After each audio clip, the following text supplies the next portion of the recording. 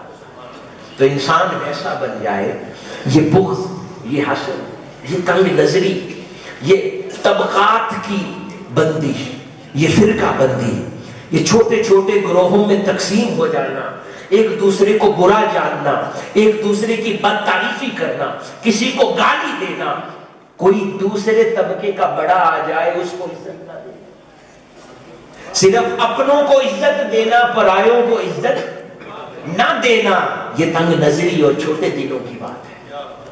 اللہ والے تنگ دل نہیں ہوتے، وہ وسعت والے ہوتے ہیں، وہ سورج کی طرح ہوتے ہیں۔ پھر فرمایا کہ وہ زمین کی طرح عاجزی والے ہوتے ہیں، لوگ ان پر جوتوں سے چلتے ہیں، وہ پھر بھی فصل دیتے ہیں۔ سبحان اللہ، اللہ والے زمین کی طرح عاجزی رکھتے ہیں، لوگ ان کو جوتوں سے رونتے ہیں، وہ پھر بھی ان کو رزق دیتی ہے، اتنے نرم دل ہوتے ہیں۔ تو عاجزی انکساری ایڈاپٹ کر لو زمین کی طرح کے، اور گہرے ہوتے ہیں سمندر، پوری کائنات اپنے اندر سمیٹے ہوئے ہوتے ہیں، نہ جانے کیسی کیسی مچھلی سمندر میں ہوتی ہے، لیکن وہ باہر خبر نہیں ہونے دیتا، اپنی گہرائی کی خبر نہیں ہونے دیتا۔ اللہ والے ایسے ہوتے ہیں، وہ اللہ والا نہیں ہوتا کہ پیالے میں تھوڑا سا پانی ہو چھلک جائے، بہت ڈھنڈورا پیتے، وہ نگارا ہوتا ہے، خالی ڈھول ہوتا ہے جو بجتا رہتا ہے، بہت شور کرتا ہے۔ جو بھرے ہوئے برتن ہوتے ہیں وہ ضرورت کے سوا شور نہیں کرتے۔ سمندر بھی ایسا ہوتا ہے، کبھی جوبن پر آئے تو سونامی آ جاتا ہے، پھر سب روند کر چلا جاتا ہے، جب سکوت سے پڑا ہو تو اس سے زیادہ ہنسی کوئی شے لگتی ہی نہیں ہے۔ اللہ والے سمندروں کی طرح ہوتے ہیں۔ حضرت بایزید بستامی نے فرمایا یہ 3 خصوصیات ہے، دل بڑا کر لو سورج کی طرح، عاجزی اختیار کر لو زمین کی طرح، اور اپنے اندر گہرائی پیدا کر لو سمندر کی طرح۔ اور یہ 8 خصوصیات، سخاوت کرو، فقر اختیار کرو، اللہ کی عبادت کرو، حرام سے پرہیز کرو، نیکی اختیار کرو، عبادت گزاری میں وقت لگایا کرو، یہ گپ شپ غیبت سے اجتناب کرو، اس میں فائدہ نہیں دینا آخرت میں کہ کوئی اٹھ کے مجلس سے جائے اس کے پیچھے برائی شروع کر دیتے۔ یہ تو ہمارا کلچر ہے، معمول ہے، ہمیں محسوس ہی نہیں ہوتا یہ غیبت ہے، لیکن وہ غیبت ہے۔ تو نیکی وقت کم ہے، زندگی نیکی پر صرف کرنا شروع کر دیں ہم۔ اور آخری بہار تحریک منہاج القرآن اور حضور شیخ الاسلام پروفیسر ڈاکٹر محمد طاہر القادری مدث اللہ علیہ، اللہ اور اس کے رسول سے محبت کریں، اللہ کی مخلوق سے محبت کریں، اور اللہ کی مخلوق سے محبت کا تقاضا یہ ہے کہ اللہ کی مخلوق کے لیے کام کریں۔ جو تحریک منہاج القرآن کر رہی ہے، تحریک منہاج القرآن کے رفقا کرتے ہیں، کہیں علم کے نور سے جہالت کے اندھیروں کو دور کر کے محنت کریں، کہیں آقا علیہ الصلوۃ والسلام کی محبت کے فروغ کے ساتھ مخلوق کی خدمت کریں، کہیں لوگوں کی غربت اور تکلیفوں کو دور کر کے لوگوں کی مدد کریں، کہیں بیماروں کا علاج معالجہ کروا کر لوگوں کی مدد کریں، کہیں مظلوم کا ہاتھ تھام کر، ظالم کا ہاتھ مروڑ کر مخلوق کی خدمت کریں اور مدد کریں، کہیں لوگوں کا سہارا بن کر لوگوں کی مدد کریں، اللہ سے محبت کریں، آقا علیہ الصلوۃ والسلام سے محبت اور اتباع کریں، اور اللہ کی مخلوق کے لیے جینا شروع کر دیں۔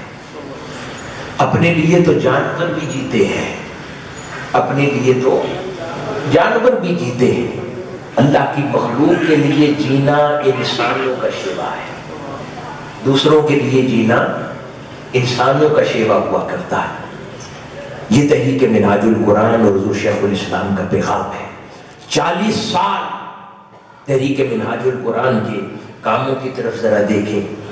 حضور شیخ الاسلام کی 700 کے قریب کتب ہیں جن سے آپ نے عقیدے کی خدمت کی ہے، آقا علیہ الصلوۃ والسلام کی محبت کی طرف لوگوں کو دعوت دی ہے، عقیدہ صحیحہ کی تعلیم و تدریس کی ہے، لوگوں کے اندر سے انتہا پسندی کے فتنوں کو ختم کیا ہے، اور قرآن مجید سے اور احادیث مبارکہ سے لوگوں کے تعلق کو پھر سے جوڑا ہے۔ یہ بھی مخلوق کی خدمت کی ہے۔ پھر منہاج ویلفیئر فاؤنڈیشن کے ذریعے نہ جانے ہزارہا یتیم بچوں کی کفالت منہاج القرآن کر رہا ہے۔ بیابانوں کے اندر لوگ جہاں پر پانی میسر نہیں ہے، پمپس کے ذریعے ہزارہا لوگوں کو سیرابی کر رہا ہے، کہیں پاکستان میں، کہیں افریقہ کے صحراؤں میں منہاج القرآن کام کر رہا ہے، کہیں 650 تعلیمی ادارہ جات کے ذریعے 1.25 لاکھ غریب بچوں کو منہاج القرآن پڑھا رہا ہے۔ کتنے بچوں کو؟ 1.25 لاکھ غریب بچوں کو منہاج القرآن پڑھا رہا ہے۔ کہیں پر نظام المدارس کے ذریعے، جامعہ اسلامیہ منہاج القرآن کے ذریعے کثیر تعداد میں علماء کرام پیدا کر رہا ہے۔ کہیں پر دھرنوں کی صورت میں آپ دیکھیں کہ پاکستان کی مظلوم اور غریب عوام کے لیے حق کی آواز منہاج القرآن اور پاکستان عوامی تحریک بلند کرتی ہے، کہیں مظلوموں کا سہارا بنتی ہے، کہیں منہاج یونیورسٹی کی شکل میں اعلیٰ تعلیم لوگوں میں بانٹ رہا ہے، کہیں منہاج القرآن دین کی خدمت کرتا ہے، کہیں گوشہ درود کے ذریعے لوگوں کے اندر اور حلقات درود کے ذریعے لوگوں کے اندر آقا علیہ الصلوۃ والسلام کے درود و سلام کی محبت اور عادت کو رواج دے رہا ہے، کہیں قرآن مجید اور تفسیر قرآن کے ذریعے، کہیں عرفان القرآن کے ذریعے، کورسز کے ذریعے قرآن مجید کے علم کو لوگوں میں عام کر رہا ہے، کہیں پوری دنیا کے اندر اسلامک سینٹرز کے ذریعے لوگوں میں امن کی تعلیم دے رہا ہے، لوگوں میں محبت اور پیار کی تعلیم دے رہا ہے، دین کی فہم و فراست دے رہا ہے، کہیں تنظیمات کے ذریعے لوگوں کے اندر اللہ اور اس کے رسول کے دین کی دعوت عام کر رہا ہے، کہیں ہزارہا غریب جوڑوں کی شادیاں منہاج ویلفیئر فاؤنڈیشن کے ذریعے کرواتا ہے۔ اب تک ہزاروں غریب جوڑوں کی شادیاں منہاج القرآن کروا چکا ہے۔ اس کے اندر مسلمان ہو، کرسچن ہو، ہندو ہو، تفریق نہیں کرتا، کیونکہ اللہ والا سورج کی طرح ہوتا ہے، وہ اپنے پرایوں کی تفریق نہیں کرتا۔ اللہ بھی مسلمان کو بھی کھلاتا ہے، نان مسلم کو بھی کھلاتا ہے، ان کو بانٹنے میں تقسیم نہیں کرتا، اللہ والا بھی نہیں کرتا۔ تو وہ منہاج القرآن کے پلیٹ فارم سے مسلم، نان مسلم اور جوڑوں کی شادیوں کا اہتمام بھی ہوتا ہے۔ تو یہ تحریک منہاج القرآن کا پلیٹ فارم اس دور میں اللہ رب العزت کی بہت بڑی نعمت ہے کہ یہ وہ ساری خدمت کے ذرائع جس کے ذریعے اللہ رب العزت کی قربت کا حصول ممکن ہو سکتا ہے، اس کے ذرائع اللہ رب العزت نے منہاج القرآن کے ذریعے عطا فرمائے ہیں۔ جو لوگ اس سے وابستہ ہیں وہ بآسانی ان تمام امور پر، ان تمام شعبہ جات میں کام کرتے ہوئے وہ اللہ رب العزت کی قربت اور رضا کا سفر کر سکتے ہیں۔ اس کے علاوہ دیگر تمام دینی تنظیمات بھی، جیسے یہ تنظیم العزیز ہے، دیگر تنظیمات جو خیر کا، نیکی کی دعوت کا کام کر رہی ہیں، اللہ اور اس کے رسول کی دعوت کا، فلاح کا کام کرتی ہیں، وہ بھی سب خیر کے امور ہیں۔ اللہ پاک ان کی کوششوں کو بھی قبول فرما رہا ہے، ان کے ذریعے بھی انسان اللہ کے دین کی خدمت کر رہا ہے، کر سکتا ہے، اور ان شعبوں کے ذریعے اللہ کے رسول صلی اللہ علیہ وسلم کی قربت کا ذریعہ ممکن ہو سکتا ہے۔ بات کوئی آخری ہے، خالی نہ ہو، کچھ کرتی رہو، بھالے بھاوے خالی بھانڈا بھرتی رہو۔ جو مزاج پسند آئے، جو تنظیم پسند آئے، جو تحریک پسند آئے، جو شخصیت پسند آئے، جھگڑا نہیں، شکوہ نہیں، ایک دوسرے کو گالی مت دو،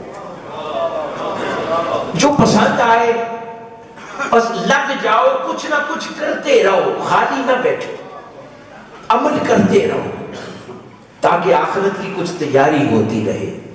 کسی کو کوئی پسند ہے اس کو وہاں لگے رہنے دو، کسی کو کوئی پسند ہے اسے وہاں لگے رہنے دو، ایک دوسرے کو گالی مت دو، اتحاد امت کا شرازہ نہ بکھیرو، امت کو جڑے رہنے دو، امت میں پیار بانٹتے رہو، نفرت کی وجہ نہ بنو۔